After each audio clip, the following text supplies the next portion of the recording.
Welcome to Season 6 of the Stories in the Cemetery podcast. This season, we're shaking things up a bit with deeper questions into the paranormal. And to do that, your host, Nicholas McGurr, has invited the owner of Tales from a ghost hunter, Joshua Amen, to be his co-host. To learn more about their studies and articles, visit storiesinthecemetery.com, or you can check out the Paranormal Investigation Workbook or the Paranormal Investigator's Almanac, both available on Amazon. Stories in the Cemetery takes you ghost hunting in Charleston, South Carolina, and reveals his findings from those investigations here on the Stories in the Cemetery podcast. Let's get into today's episode with Nick and Josh.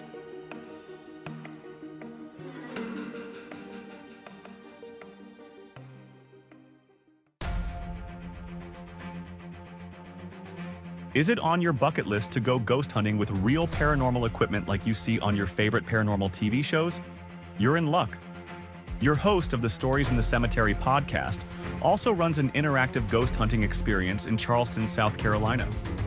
You use all the equipment, spirit boxes, EMF meters, paranormal cameras, and more, all while running different paranormal experiments at each location. This includes live EVP sessions, the Estes method, and well, you'll just have to come experience this one-of-a-kind event for yourself. Nightly investigations available to small groups of 10 all year long. So head over to storiesinthecemetery.com to book your investigation.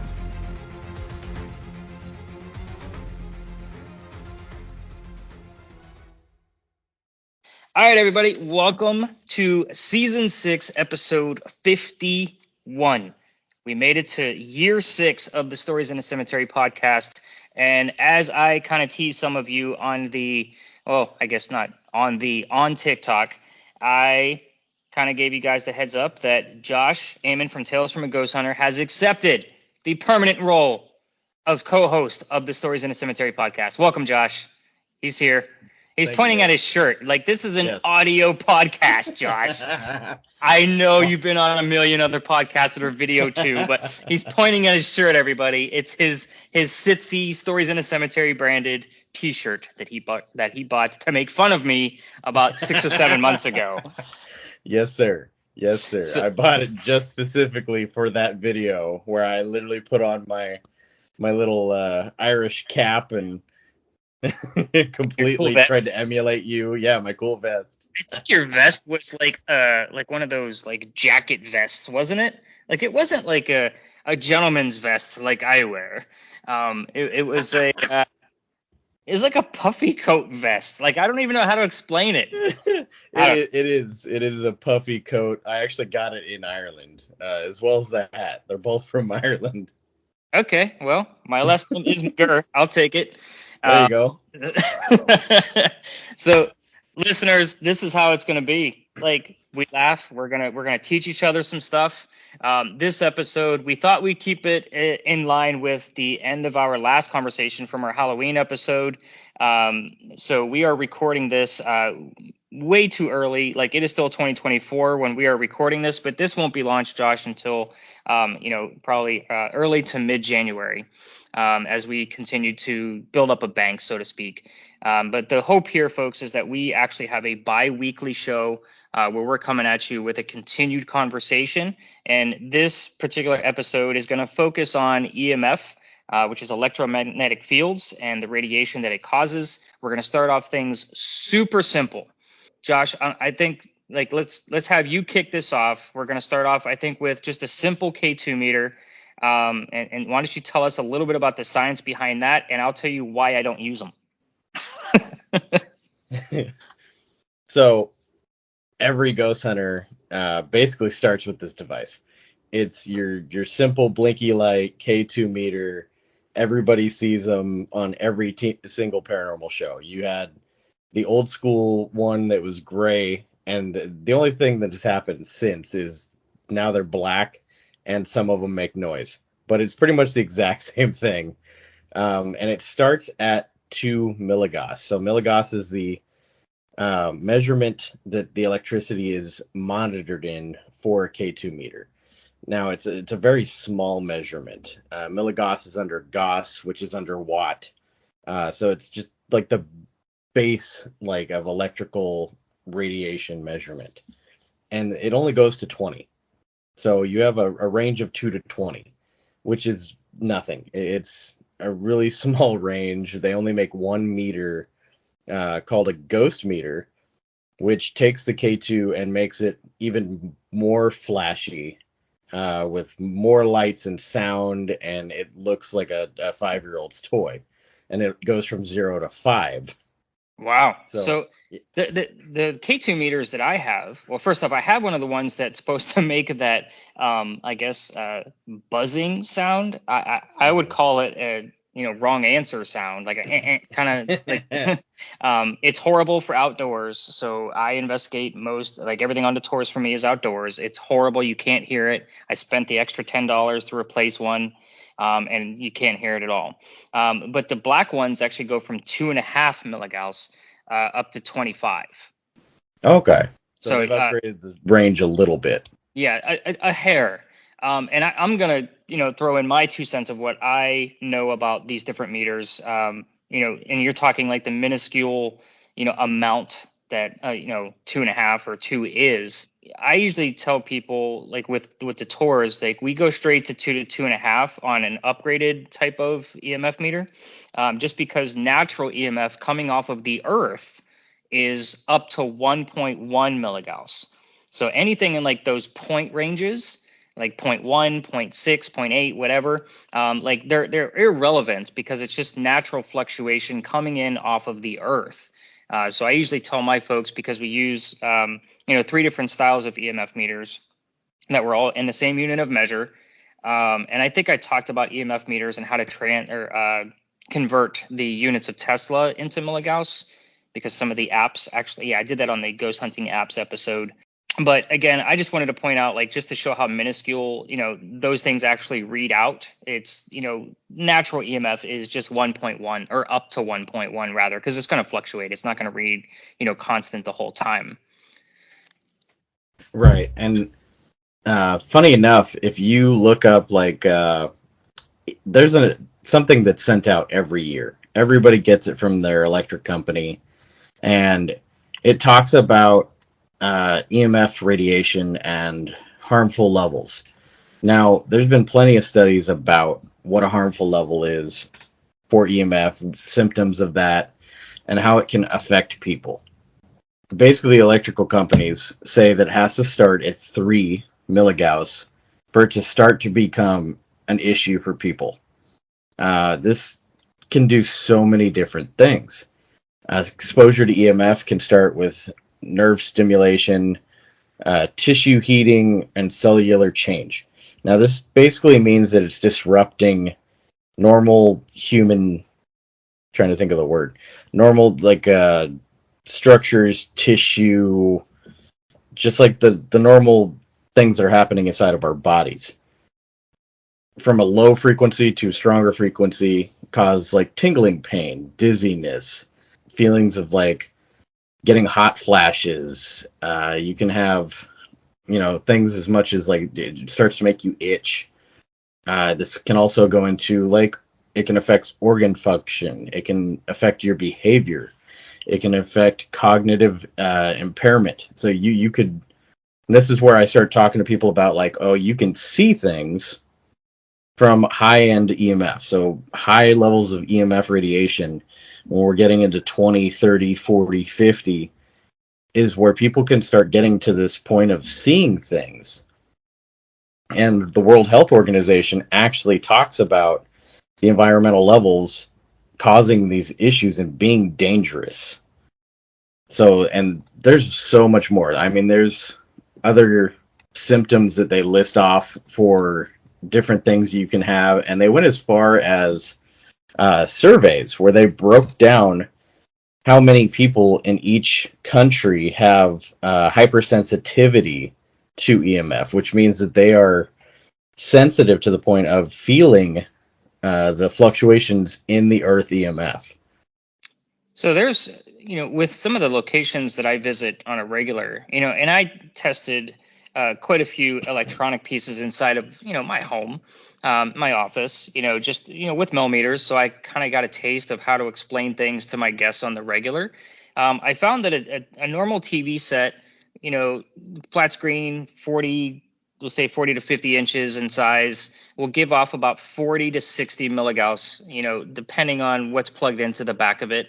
And that's from a far enough range of, it's right behind the TV. It's not going to be a direct, influence on somebody watching the television. The other example that I give is that a microwave heating up food can range between 150 to about 170 milligauss, depending on the wattage of the microwave on the outside of the microwave, because of course we can't microwave our EMF meters to see what it looks like on the inside. I know, right? I could see you chuckling. But these are the things that I tell my folks, because even though the K2 meter only goes to 20 to 25, that's the exact reason why I don't use them, is that they do not go high enough for some of the spaces that I take these folks on a regular nightly basis. So I think it's probably fair that we can probably move into the next level, so to speak, of a EMF meter, which is probably, we're going to, I guess, take your pick between the tri-field and the millimeter. I know that as far as the range of it, the tri-field is next on the list, which is also in your wheelhouse, because you, I think, understand the 3-axis points of a tri-field meter more so than I do. I've still yet to figure it out and get enough reading in that science. So tri-field meter, from what I know, goes up to 100 milligauss. So now we're 4 times the amount of a normal K2 meter. So can you speak at all to the how this thing actually works and what's safe and what's not? So it works in an interesting way. A tri-field meter reads AC magnetic fields. It reads AC electric fields and radio frequency, which also fits microwaves. So radio frequency is obviously like radio signal you get from, radios and other devices that emit a radio wave. Microwave is, like you said earlier, your microwave that has that kind of radiation coming from it. And when we say AC electric and AC magnetic, that's active current. So there's AC and DC, not just like the band. But there's active current, and the active current is kind of like your weaker line. That's you touch it in the car and it'll give you a good shock, but it won't kill you. Okay. That's fair. Yeah. For some of the people that understand, like red cord, black cord. Right. So your magnetic field and electric field is what we're used to with an EMF meter, because an EMF meter just kind of rolls most of that stuff together, and it's electromagnetic. So it runs those two together and just gives you a base on what it's able to read. Okay. Now, something else that a tri-field has that we're not so used to is it has a standard EMF measurement, and that measures total field strength regardless of frequency. So it just catches all of it. And it's good for general EMF. So this is basically making your meter a K2. Doesn't matter what it is, it just catches it, and it's good for question and answer and trying to get some kind of a response. But it has a weighted EMF that you can put it into. So it changes the setting and it goes into weighted. Now, the weighted will automatically swap it so that it gives a higher importance to higher frequencies. So it's going to look for a higher frequency of EMF. So the higher EMF in the weighted, it basically takes it and tries to go off of what is more effective to us. So it says, okay, these fields can affect the human body, so it starts measuring there. And we'll measure from that point up so that we have a better understanding of what's going on in the fields around us that could be harmful to us and affect our bodies. And it does this by basically just, like I said, hitting that frequency of where it starts to affect us. So we're looking at a 3 and higher. And so that would make sense as to why I mean, I have one location where the average, I mean, this is an outdoor space. It's an average on a millimeter between 18 to 22 milligauss spike. But I have seen that space, go, we'll talk about that much later, but I mean, it's been well over triple digits, in that same kind of realm. But with the tri-field being used simultaneously, we might not get anything on the tri-field, but we have something on the millimeter. Is that because the weighted portion of that is omitting what is not dangerous to us and only measuring what could be dangerous? Well, it depends on what setting you have it on. So if you have it in a standard mode, it'll pick up it all. Weighted, it's going to omit the lower end of the spectrum and only catch the higher end waves. And if you have it in another one of the settings where it's reading radio wave and microwave, it's not going to be reading what the tri-field might be reading at the same time. Okay. Your tri-field is, to my knowledge, your tri-field is reading all three of them at the same time, unless you've set it to something else. That's fair. Okay, that makes sense. All right. So I guess the next one would be the millimeter, which is more in my wheelhouse. Where this is something I use literally every day, with the tours. And there's the Mel Rem ATDD, and then there's just the Mel Rem, or the Mel ATDD. And what that does, one of them has like a REM pod built into it, which we found when you're walking around with it is absolutely pointless outdoors. Live in a slightly windy city, here on the coast, and it's just pointless. I mean, it's great for indoor locations. I definitely used it when I was at the St. Augustine Lighthouse, and we had a little bit of reaction from it. I also had the proximity sensor on that. What I liked about it was it kind of, on the REM portion of it, you could set like how wide the range would go. Like you can literally like move your hand and measure it, and you can keep the setting going down and down and down. But we had this set up pretty broad because we were staying away from it. But it worked out pretty well there, just trying to get a color. It was supposed to be a child ghost that was there. So we were trying to like, hey, show us your favorite color by getting closer, that kind of, response.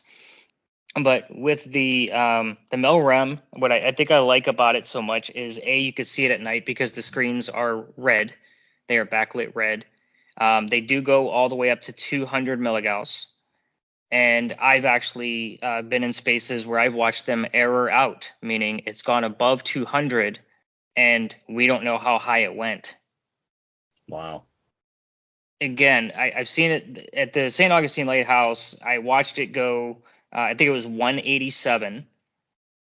So that was a little bit of a fright because I'd never seen it go that high before.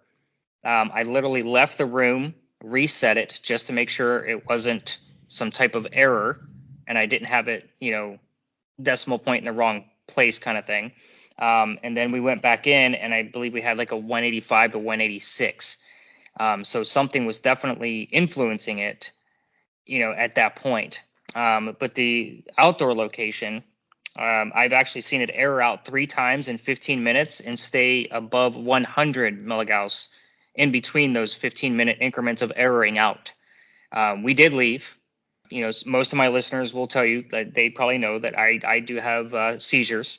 So that was a fright to me, just based off of obviously the amount of EMF, radiation moving through the space at that point, even outdoors, but for that long period of time. So yeah, it did cause a little bit of headache, but I think we got out of there quick enough to where I didn't see the full effects of what it could have been. And that could be, and I usually tell people when I hand off, because I usually have 2 millimeters that I hand out with my groups of 10. I tell those folks, I usually go to the moms in the group. You're my safety directors. Here you go. Look for 2.5 and higher, and they chuckle too, and they don't really know the full capacity of why they're my safety directors at that point.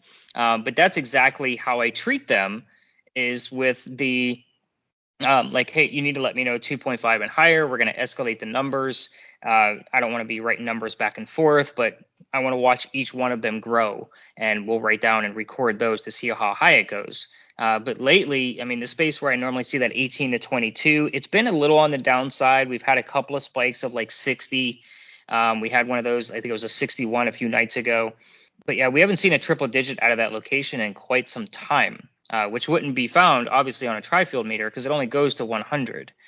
So that's why the mel meter is so important to me. I'm not going to use the K2 meter as my base of like, hey, I'm going to just use K2s to measure EMF. That's just my mentality behind it. I mean, I don't know, like, what are your thoughts on K2s? I mean, and how do you use them? Are you using them in like call and response only, or are you using them for true measurement? I use K2 for call and response exclusively.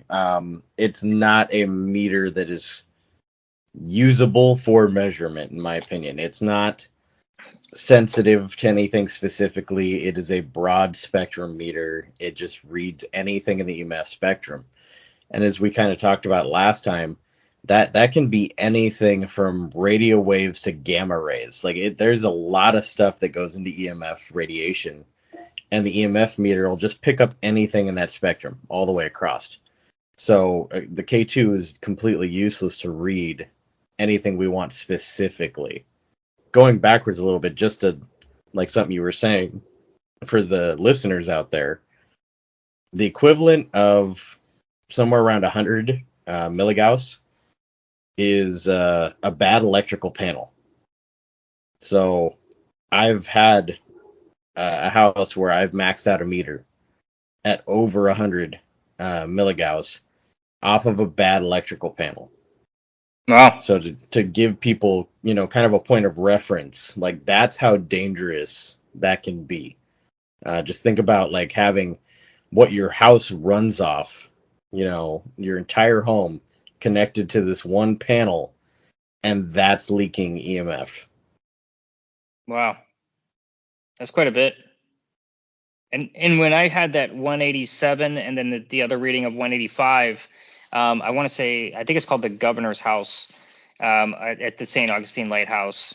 So I wasn't in the lighthouse itself, but I was in the home. It was with a large group of people. It wasn't my event. I was there helping out Hillbilly Horror Stories. And I just had some folks running some of my equipment because that's why they invited me along. But I was truly, truly shocked to see that device go that high because I'd never seen it before. I've had other investigators visit me here in Charleston and visit the Pinckney Mansion site that I've been talking about with the location outdoors, and they go ballistic when they see a millimeter go like up to 30. I'm like, oh, just wait. Do another lap. You'll be fine. It's going to go all the way up to like 60 to 80. Like the average is 18 to 22. That's an average, not the norm. Again, it's going to go above that. You just got to give it some time. Again, I don't want to say it's like nothing to worry about because I'm in that space a lot. I spend a lot of time there. And again, my folks know it's a parking lot. It's just a parking lot. That's all that's there. And we're going to take this a step further, and we're going to talk about this EMF mic as well, so I can share some of the findings that I've had with that. But I truly wanted to, with our episode today, being our first one, that's not where you're just a guest. Like you're here to teach and train not only me, but to teach and train, our listeners at this point. I want our folks to be knowledgeable. I want them to have questions. I mean, there's things I don't know. There's things you don't know. I just wanted to kind of relate the one thing. Like we're talking a lot about EMF, high readings, harmful to the body. There's a lot of like scary things that are kind of coming down on all of this. And as a listener, I can only imagine how terrifying that sounds. These are obvious symptoms that are elongated exposure. So this isn't like you walked into a bubble of 100 EMF and now you've got, brain injuries. Right. you have to be in this area for a long period of time. Like the family that I talk about that had hallucinations, like they lived there. They were in the bubble constantly. Yeah, they lived in a bubble. Yeah, and that's the easiest way to give it to people in a way that makes sense is it's a bubble. It's just like with the REM pod. You put it down, it creates a bubble. Right. And just like you were saying, like you could measure it with your hands on the REM, and it's essentially what it is. You've either entered the bubble or you're not in the bubble, and what dictates EMF exposure. Yeah, that's a great point. See, maybe that's another reason why I needed you on the damn show, because like you said, I'm over here with the doom and gloom. Like, you're gonna get a headache if you're in this. Don't go near your microwave. And it's funny is I know my mom will never listen to this, but my mom used to say, don't like stop the microwave by just opening the door, because you'll get the microwaves on you. And we used to chuckle at her because my mom is by no means a tech savvy person, but it's just funny because that's partially true. Like, you're just ripping that door open, it's still running, the microwaves are still in there, the radiation is still heating up the food, you are getting microwaves on you. Like, it's a thing. But we used to like literally chuckle and like laugh behind her back as kids. Like, she would, don't get those microwaves on you, kind of mentality. But I guess it's a thing. Like, I can't get microwaves on me. But good point about bringing me out of the doom and gloom of like, oh, it's dangerous. And it is dangerous, but like you said, it's a long gated periods of time. People living in those type of situations, not just visiting, a haunted urbex type location and you get a spike and all of a sudden you're going to feel ill. That's not how this works. So I appreciate you bringing that up. Yeah, and unless you're like your average of people that are hypersensitive, that would have to be a little more worrisome about that. It's like 5% of the population worldwide. Okay. It's very, very small. And it's funny enough, some of the higher percentages, just to kind of give you an example, Taiwan, 4.6 to 13% are hypersensitive. Germany, 7.2 to 10.3% of the population is hypersensitive. And Switzerland, 5 to 8.6% of their population is sensitive. So Californians are actually down at 3.2 as an average percentage of hypersensitive individuals. I'm just going to point something out. Like, folks, Josh doesn't have any notes in front of him. Like, why the hell he has those percentages memorized? Like, I don't know. This is why we get along. Like, this shit's weird. Like, why do we have the percentages memorized? I don't know. But he knows, like, what the hell's going on in Switzerland and who's going to go wackadoo from the EMF fields out there. I don't know. I'm looking at him. I'm like, is he reading something? He's not reading anything, folks. This is what we do. So we are going to take a quick little sponsor break. Hey, bearded ghost hunters. Are you taking care of your beard with all natural products? The Magnanimous Beard Superstore has everything you need, from beard oils, shampoos, beard butter, beard balm, and so much more. You can have any of their products scented with one of their amazing 45 scents. Head over to www.yourbeardsuperstore.com and use code GHOST at checkout to receive $5 off your order. Both Nick and Josh use these products daily, and our beards look and feel great and smell great too. Head over to yourbeardsuperstore.com and use code GHOST for your discount on these magnanimous products. You won't be disappointed. If you have a white or silver beard, they even have specialized products that will help keep the coloring of your beard. Use code GHOST at yourbeardsuperstore.com. This ad is Zeus approved.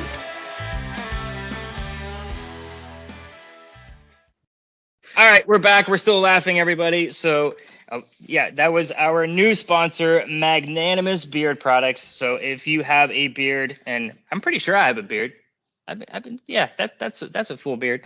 Josh has a beard, and I got to get Josh some of those awesome products. They are kick-ass. I use them every single day. Anyway, no more commercials. So let's talk about this crazy EMF mic. I know I called it the speaker for because I was, too loopy-doo, like trying to make my TikTok videos. Have you had a chance to use this thing yet, Josh? Do you understand how it works?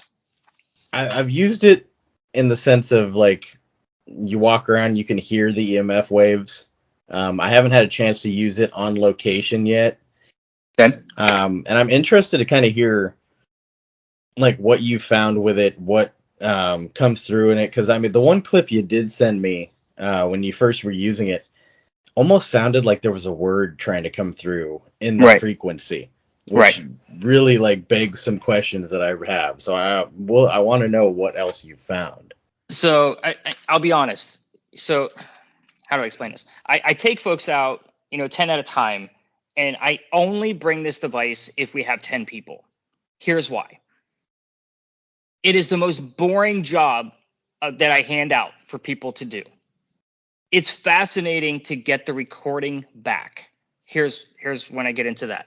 When I'm handing people the contraption that I've come up with, and I've shown it off on TikTok, and I think I even have it up on Facebook for those of you that want to see it. But what this device actually does is Ghost Stop has come up with a way, and I think you knew something about the original person that created this. The person that created this is the guy from, Bill Chappell. He's the guy who made a lot of the equipment for Ghost Adventures. Okay.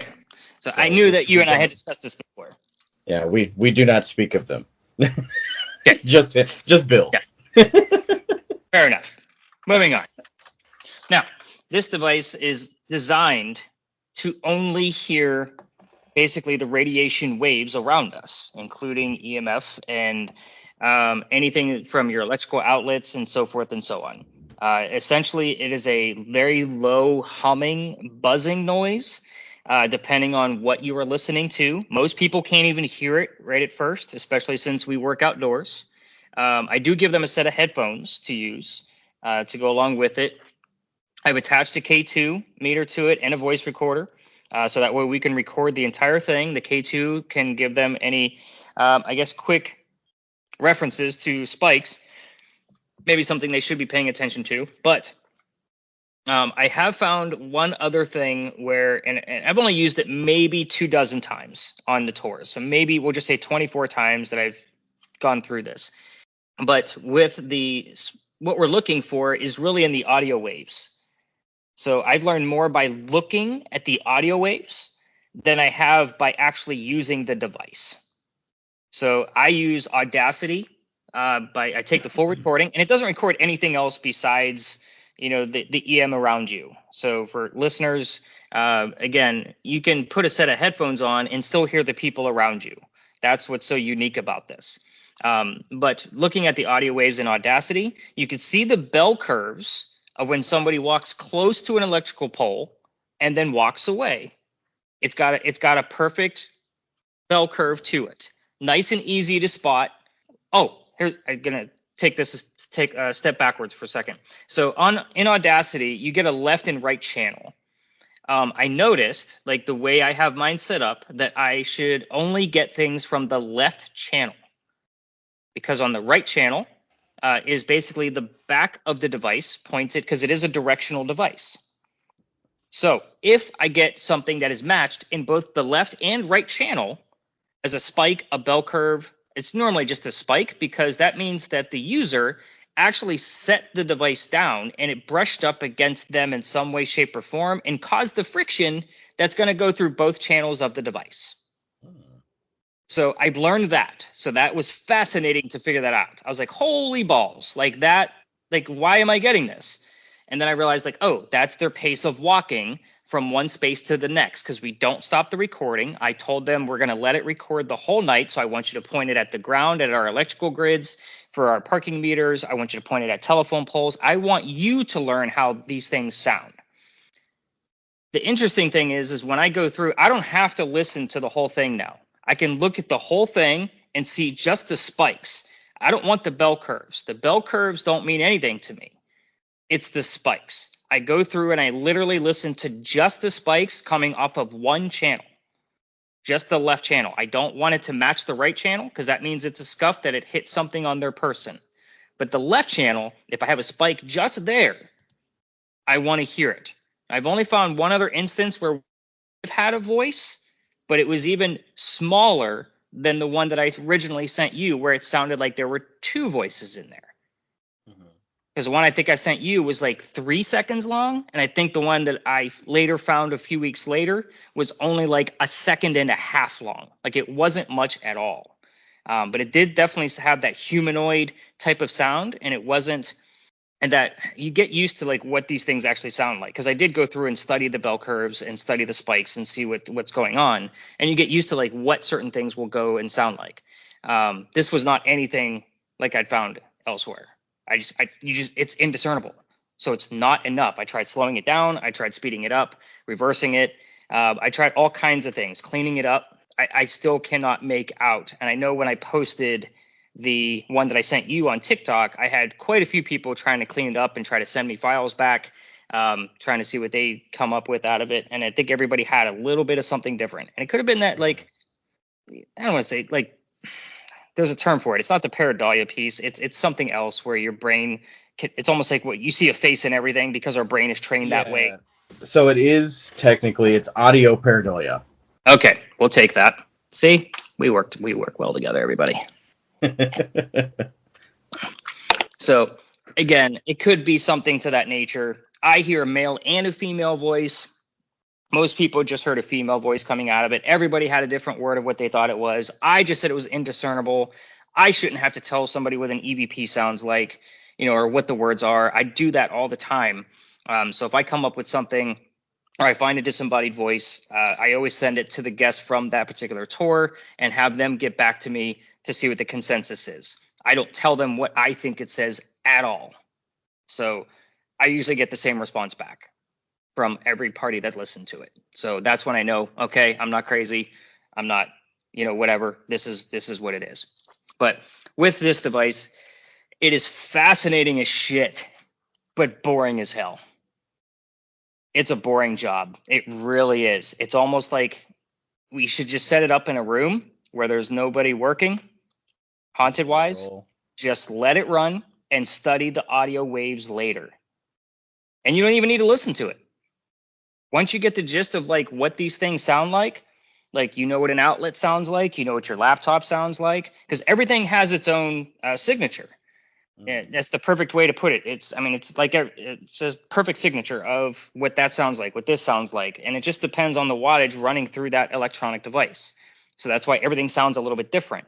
But once you start to realize like what those bell curves look like, whether they're tall or short or long, like they're all different. You can usually tell what that person was going by once you start to get the gist of the location of what you're investigating. It is fascinating, just boring. Got it. So have you gotten anything else that sounds like a voice besides what we had already kind of looked at the first time? Just one other very short piece, and it's still indiscernible. Gotcha. Because I think the one you sent me, it definitely sounded like someone trying to say hello. And I don't think one other person heard the same thing that you just said. And that's what baffles me about this is I was hoping that it would be clearer than coming through the white noise of a spirit box and us trying to get disembodied voices that way, because there is nothing influencing that device in a frequency. How do I put this? It's not a radio frequency influencing it where there could be other voices going through it. It's literally the electronics and waves around us only. It's not going to be picking up on, Rock 105, radio station. There's nothing to influence it. So my hope out of this device, and I know it was super cheap. Like I think it's like what, $30 on GoStop? Yeah. That's what I was hoping. I mean, yeah, we created this. I mean, it's sitting right here in front of me. We created this giant, contraption right here to work with, to work off of this $30 mic. But my hope was that we were going to have a much better technology to be able to capture voices in a different way that we really didn't discover before. So I was very excited to read about it because I had heard about it like years ago, but I don't want to say it's disappointing. I think it would be better if I wasn't using it with the muggles from my tours. We'll just put it out there like that. Like if I was just using it on an investigation, with people that do this on the regular like I do, I think it would be much more fascinating to put it into the report with the findings and study it a little bit more versus the spot check that I'm putting on it for the muggles for my SITSI report for them. And that's my fair assessment. It's fun. It's just, it's fun to go through the audio waves and learn about it, but it's also boring real time because you need a lot of it. Like I'm talking hours of this to be able to really look at it and say, there's a spike there, bell curve there, spike there, bell curve there, and really analyze it. Now, this brings up an interesting topic, and I'm going to have to look into this further. Does it only read certain types of EMF, or is it catching the entirety of the spectrum? I'm going to guess the entirety of the spectrum just based off of me experimenting with it around the house. Like it could pick up my thermostat. You know what I mean? Like I put it on the wiring of the thermostat, the microwave, television, computers, outlets.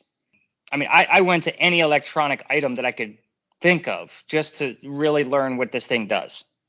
Okay, so then it does. It picks up everything because you're talking about devices that are on ELH, which is like the very bottom, like in the dirt EMF readings, and then going into microwave, radio wave, all the way up. So in theory, you should be able to point a UV light at this thing and hear something.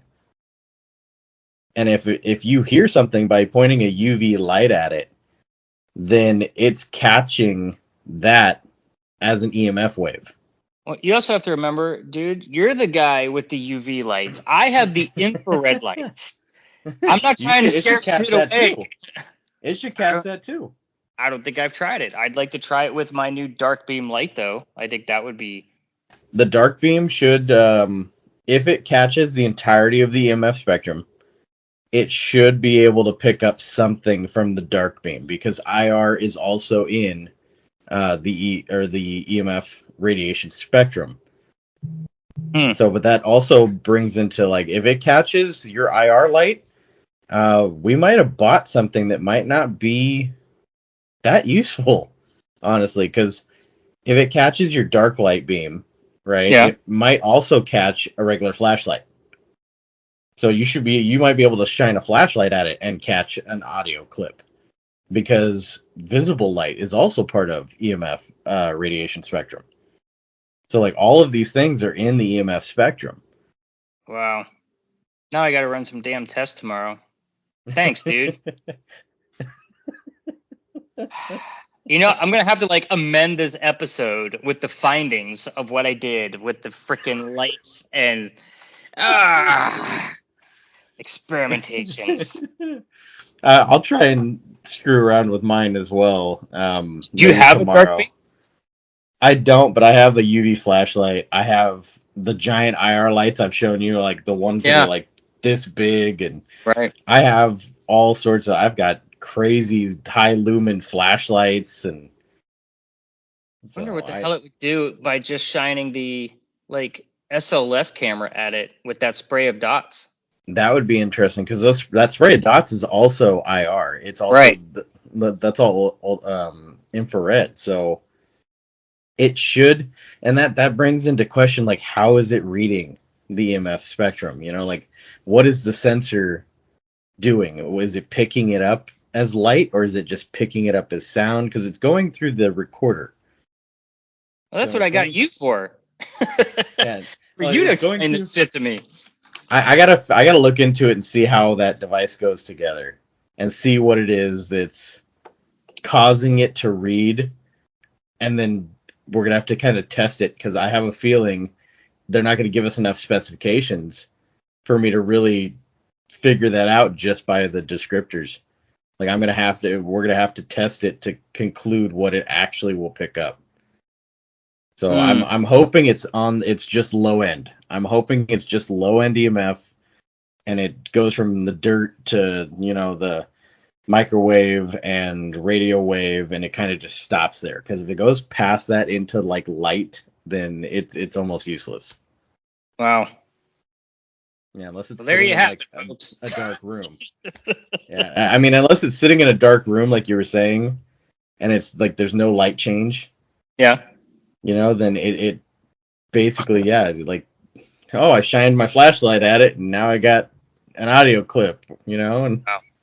Yeah, I didn't even think of that, just because, I told you before, I wasn't even in a full understanding of it until our last episode. But yeah, that's fascinating. I'm definitely going to have to run some experiments with it tomorrow, and kind of see what I get out of it, and really look at the audio waves to see what it does. Obviously, I have flashlights at home. I don't have a UV light You know what? Actually, I think I do. Because I do have a UV light that I use for the dogs for any kind of messes they make in the house. That'll So work. yeah, folks, there's another cat toy for you that you can use. UV pea catcher lights. So you get those at any pet store. But yeah, I'll have to find that and see. Yeah, I'm gonna have to run some experiments tomorrow for sure. That sounds fascinating. But yeah, I mean, it's like I said, just overall, putting it together was pretty cool. I know you and I went back and forth with trying to, figure out what the best way was. Again, I find it fascinating. I just wish it provided more, but I think that goes for every piece of paranormal equipment out there on the market. People just don't realize, A, how to use these things, or they're not fully understanding what the things are measuring. Like me with the tri-field meter, which is why it's not in my toolkit right now for the tours, because I didn't fully understand it. I put it away and kind of said, let me learn about this later on and I'll bring it back out. I got that box of, retired, devices that I can't use for the tours, but I can use them for other, regular investigations. Wow, this has been eye-opening, man. Like, just blew my mind with like, hey, this really cool thing that we purchased and pieced together and added parts and all this, it just might be useless. It might just be a box with a wire. That's great. Well, we had to take it from the scary things will kill you, that you don't know about, to like depression of like, we spent money that didn't need to be spent. So we just had to, get that roller coaster going. Yeah, we did.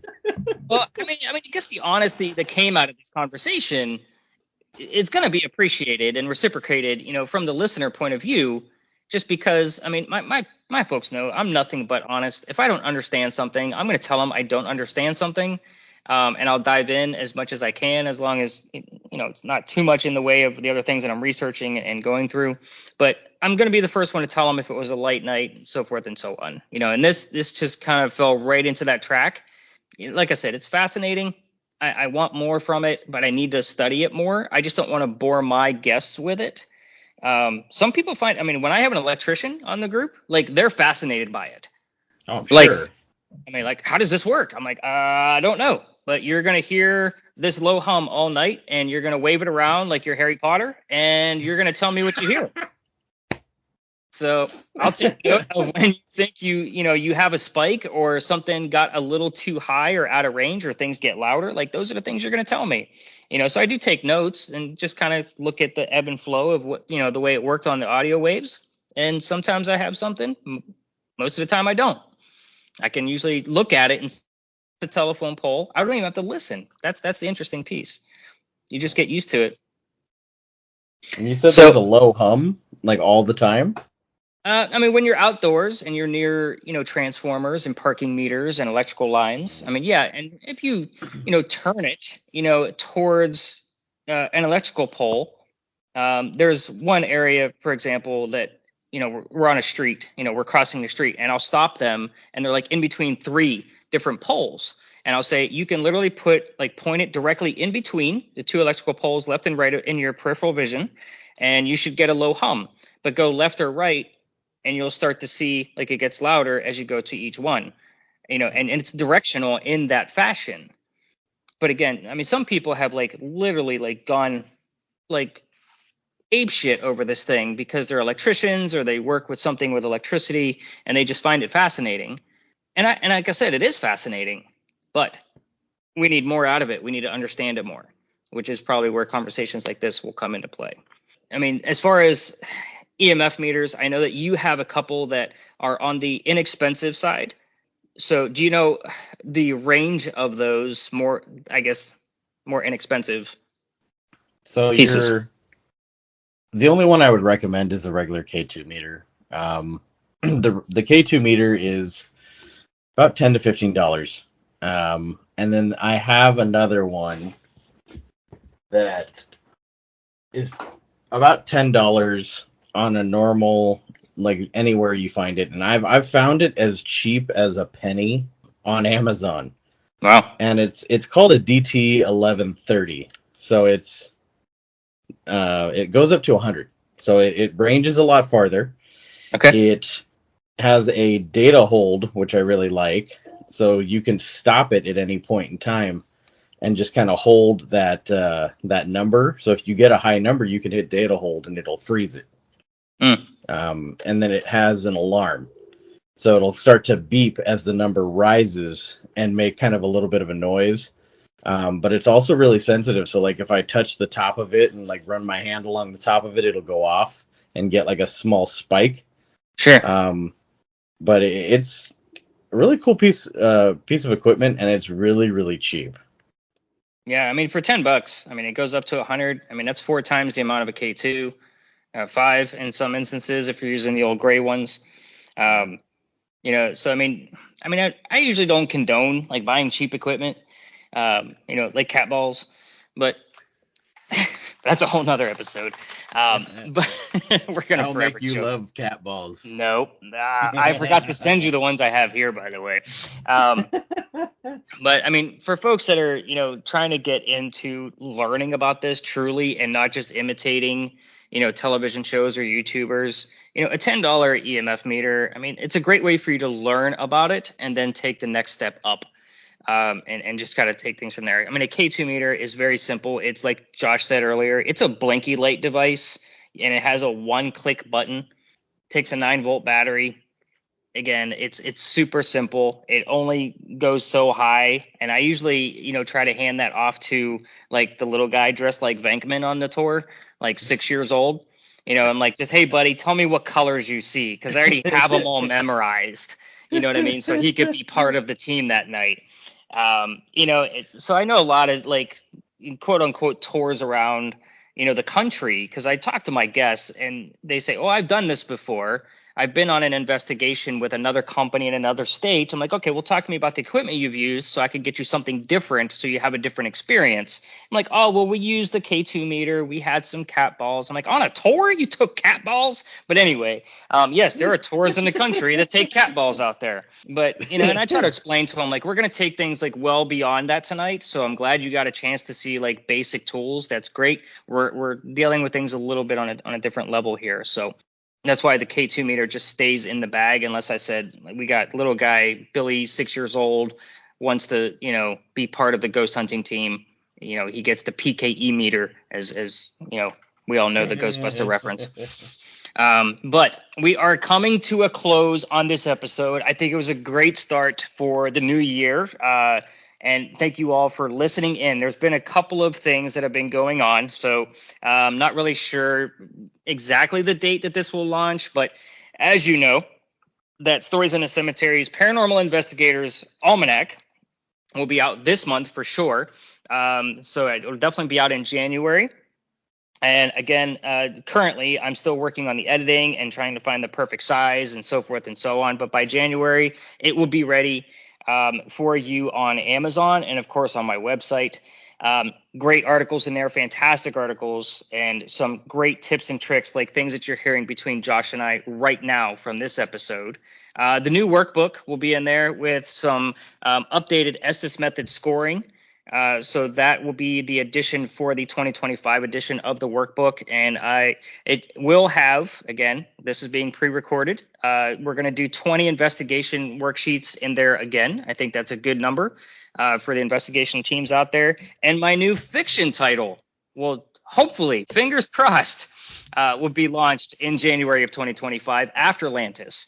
So these are the major projects that I've been working on, Josh has been working on. And of course, if you want to follow Josh and all of his things on just from Tales from a Ghost Hunter, that is the handle, Tales from a Ghost Hunter. So Josh, why don't you tell them which platforms you're on again real quick in case they missed the last episode. So TikTok, Instagram, Facebook, my book's on Amazon, and next year I will be on Parastream, so a paranormal streaming service that starts at $1.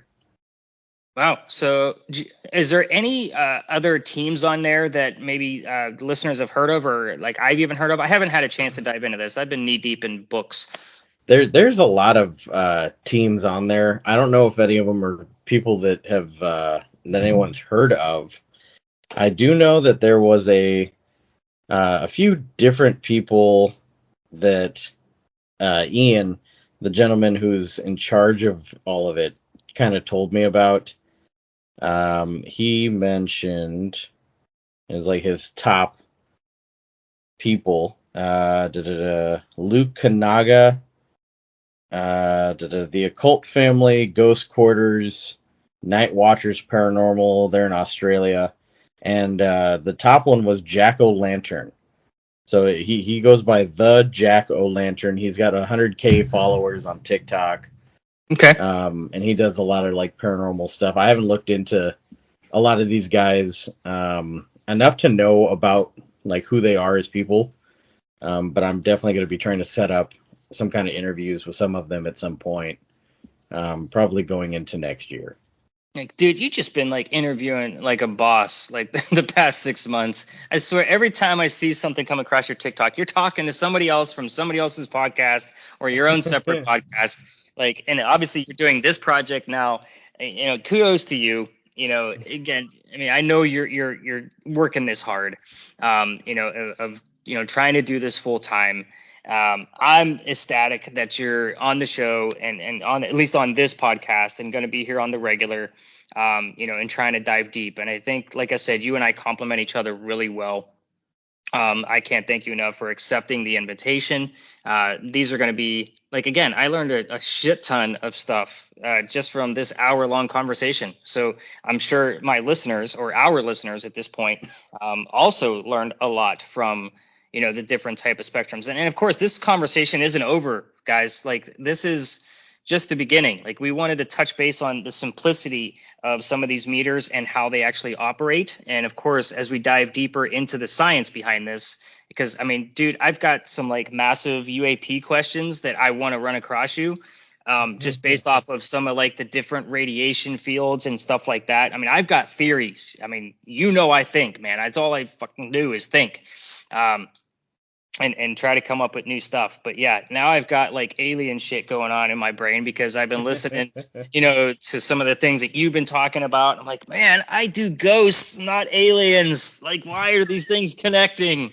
You know what? They do. And if you listen to my interview with Barry Fitzgerald, that's coming out on the 1st on my podcast. He talks about how all of these things all intertwine in his theory. And I mean, it makes some kind of sense. It really does. Like, it's hard to fathom, but it all has some kind of tie to one another. So obviously I do a lot more things with, anything dealing with, I want to say just the paranormal, but I do go into like psychic abilities and things like that. Like, I love to read about it and study it and read different theories behind it. But of course, there are certain predictions that are being made that by the end of 2026, 2027 early, that we will have our first contact. If you follow Bashar on I don't know if you've seen this guy, fascinating, but he channels, I don't know his real name, but he channels extraterrestrial named Bashar. Mm-hmm. And it's fascinating. Because, I mean, this guy has like these large groups that follow him all over to hear what he has to say. And he actually said something I don't know how long ago it was said, because I probably just came across an old video. But he said something to the tune of, we need to stop looking at Star Wars and Star Trek the way that we normally look at them as entertainment, and look at Star Wars as our past and Star Trek as our future. And I was like, are you shitting me right now? Like, I gotta start watching Star Trek. Like, I have never watched anything Star Trek. Me too. It's always been Star Wars. But again, I know that these conversations with the EMF fields are going to bring up a lot of other pieces that are going to expand this conversation into much different realms. But I think we have a lot to discuss throughout this entire season. And I can't wait to see what the hell it's going to bring. Any final words before episode ends? No, I think we've started a lot of wheels turning in people's brains at this point, and they're all going to need a break before we go farther into it. So, or if they need a funny shirt, you can go to our TeePublic shop. That is actually at tpublic.com/SITC. That's SITC for Stories in the Cemetery. Guys, with that, we're going to end this episode. Hopefully, this will turn into a bi-weekly podcast, so we'll talk to you again in 2 weeks. Later. Thanks for listening to this episode of the Stories in the Cemetery podcast. You can follow your host, Nicholas McGurr, on most social media platforms under the name Stories in the Cemetery. If you'd like to follow co-host Joshua Amen, you'll find him under the name Tales from a Ghost Hunter. Be sure to check out the show notes for any links to specific articles written by your hosts and all the references used to create this episode. Happy hunting. We'll see you on the next episode of the Stories in the Cemetery podcast.